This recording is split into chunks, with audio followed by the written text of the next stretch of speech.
Bonjour amigos, welcome to Theory Bazinga, and today we will be discussing if Saitama is worthy enough to lift Thor's hammer Mjolnir. For those of you who don't know, who is Saitama?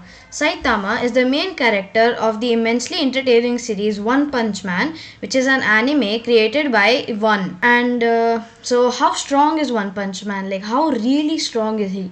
Just to give you an overview, once, when he used a serious punch in the anime series, which is about 0.005% of his power, he parted half of the clouds on Earth. And when asked in an interview by his creator One, how much power does Saitama truly really have?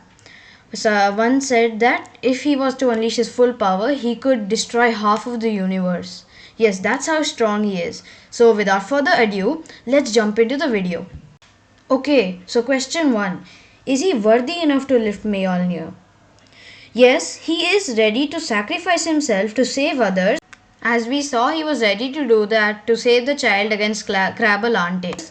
But you need to be mature and understanding enough to use violence only as a last stand to defeat your enemies. To lift the mighty hammer. If we didn't need to be that mature enough, that means almost everyone would be worthy of lifting Mjolnir, including Black Widow, Hawkeye, Genos, etc.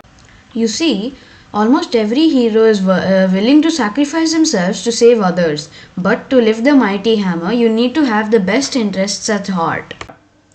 So now the question arises, is he smart enough to use violence as the last resort?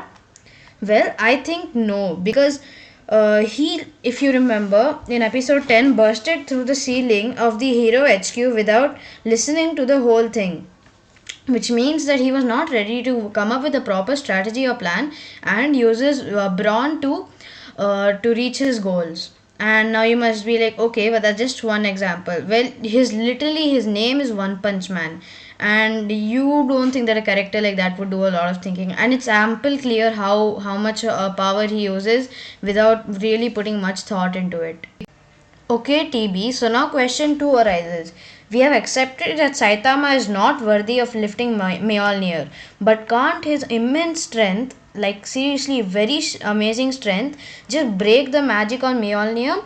Can't he just put all the power that he has, his universe shattering power, and just lift Mjolnir with a mighty lift? Well, it depends on his universe and the Marvel universe, but as of now, it is no. And why? Because infinite amount of strength also is not related to magic in any way. You can have all the strength in the world, but it's simply not related to the breaking of magic, of worthiness on Mjolnir. But Theory Bajinga, his immense strength can do it, right? I mean, we're not talking about normal superhero strength here. He can like just spoof half of the universe if he uses all of his strength. Okay, well, can he live without oxygen? He can't, as we saw it. Can he eat immense amounts of spicy food? No. But Theory Bazinga, how is this related to the topic that we are discussing? Okay, so now you guys tell me, why can't he do any of these things? Because he's a human, right? Exactly. And when you're a human, you need to become worthy to lift Mjolnir. No matter how strong you are, you simply need to become worthy. Because he is a human, and all humans need to be worthy to lift the hammer. This is why, in short, as a summary, he cannot lift Mjolnir. Take Hulk for example. He is literally the One Punch Man of Marvel. He is so strong, but yet he wasn't able to wriggle the hammer with all of his might that he used. And frankly, guys, I'm coming to a conclusion of the video, so let me just be honest with you. It depends up to the directors and storytellers of the two universes if he can lift Mjolnir or not.